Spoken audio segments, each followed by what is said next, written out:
watching this series. Another one's on its way. Christian Walker has taken over Dodger Stadium.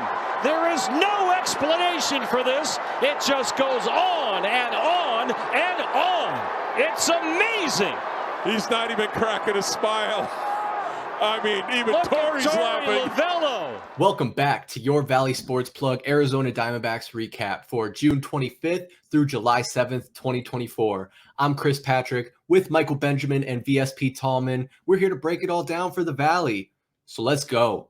In the last 2 weeks, the Arizona Diamondbacks have gone 7-5 over 4 series. And after this last California tour with some big wins, the Snakes are back at 500 on the season, a record of 45-45. We start this recap at home, hosting the Minnesota Twins, who are currently second in their division and holding down a wild card spot in the American League. The Snakes came out hot in Game 1, scoring 4 of their 5 runs in the first 2 innings, which included a 2-run home run from all-star starter Ketel Marte in the first. It seems like the momentum did not carry over to their next 2 games, as they would drop both, being outscored 21-9. The series highlighted by a horrific performance from Jordan Montgomery in Game 3, who gave up 10 hits and 7 earned runs on 2 2/3 innings of work. Staying at home, the Snakes looked to bounce back against a struggling Oakland Athletics team, but got off to a bit of a bumpy start. In Game 1, the D-backs held a 4-3 lead at the end of the 7th inning, and in the 8th, we witnessed a rare off day for bullpen arm Ryan Thompson, who gave up 3 earned runs and the lead, which was never retaken. Luckily, the Diamondbacks decided enough was enough and powered past the A's in Games 2 and 3 to win the series 2-1.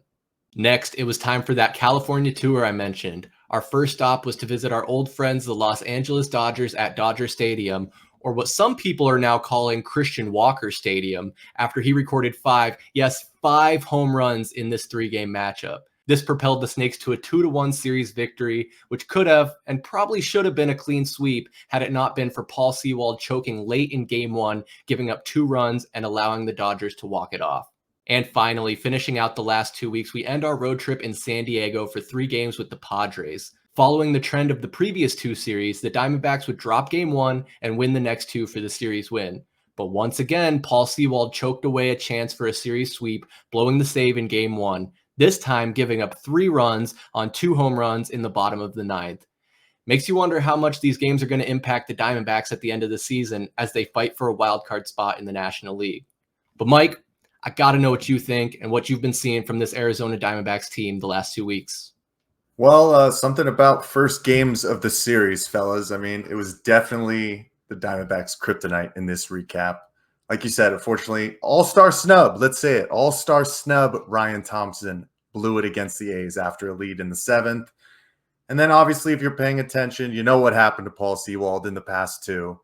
But as Tallman would say, let's not jump off the ledge, right? I mean, the guy had 11 straight saves with a .54 ERA going into Tuesday. 2 hours later. Fires home in the air, right center field. That thing's gonna go, and we are tied. Sean Murphy with a mash to even things at 3 with 2 outs in the top of the 9th. But I just want a sweep so damn bad, fellas. Like, we get to be selfish every once in a while, right? But some truly incredible ball being played by the Diamondbacks right now. 3 of the 4 against the 2 teams above you in the division were blowouts. You love to see it. Gino is cooking finally in July, hitting .421 with 8 hits, a homer, and 7 RBIs. And what can we say about Christian Walker?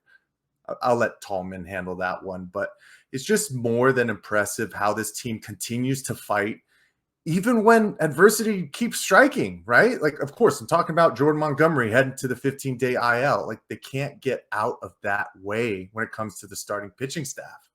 But momentum is key. So I'm very excited to see how this team closes out the first half with these first 2 series here and get some much-needed rest and ready to keep fighting for that wild card spot, man. You just got to keep making some noise. That's all I got. So, Tallman, what have you been seeing the last 2 weeks, man? Yeah, fellas, we're 500 again. Let's take a moment to appreciate that.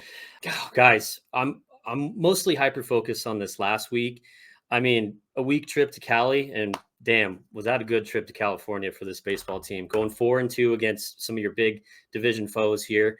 But this team continues to be a roller coaster. It's like, oh my God, our bullpen's solid, but we can't score runs. Oh, now the bats are hot. Now our bullpen's just in shambles. So I don't know. I mean, even the starting pitching is really where we've been like a broken record this past several recaps, where it's like, what's going on? This baseball team has gotten the 4th fewest innings from starters in the entire league. And obviously that's due to injuries, and that's due to young guys coming in that just can't get it together. They can't find a footing here.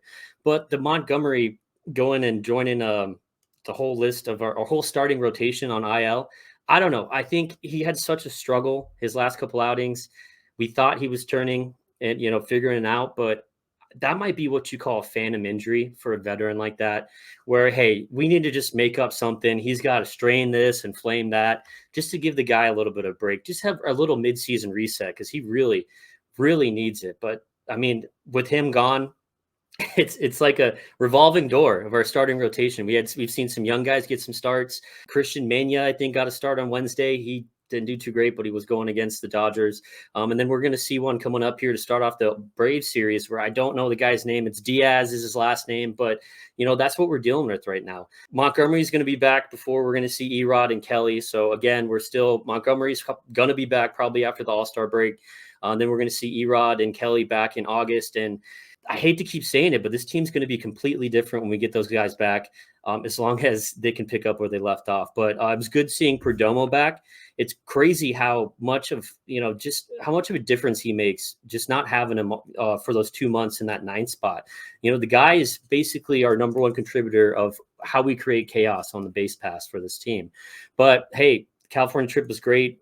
The run support was awesome. Pitching wasn't great, but except for the last game against the Padres there, the bats have just been on it. That's what we need from this team to, hang on, because pitching is going to continue to be a problem until we're whole again. So it was extremely promising to see what this team did.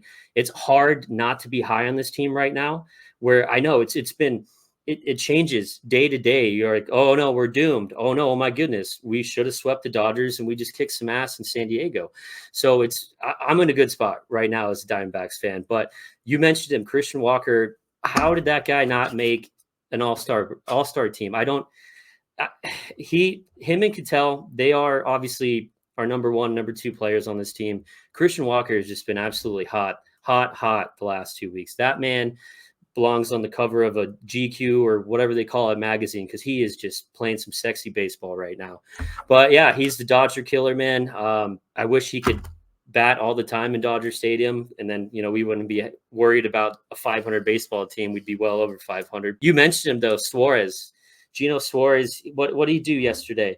He went 3 for 4, scored 2 runs, hit a home run, had 5 RBIs. That was what we wanted to see out of this guy. I was the number 1 person coming out saying, hey, start Blaze, mix in Newman at third, send Gino to the bench, right? But we saw Blaze get optioned down, and now they're relying on Gino, because I guess it was a better option just to rely on the veteran guy, see if he's going to break out of his funk and, get what we were promised out of him when we traded for him, which is it happening right now? I mean, that's exactly what this team needs, is for Gino to figure it out, start hitting some bombs. And it looks like he's starting to do that. So I don't know. Besides the Christian Walker snub, I'm super excited about this team. What a trip in California it was for this baseball team. Guys, we said this stretch would be huge with the Dodgers and the Padres. And honestly, the Diamondbacks came through. They won 4 of 6.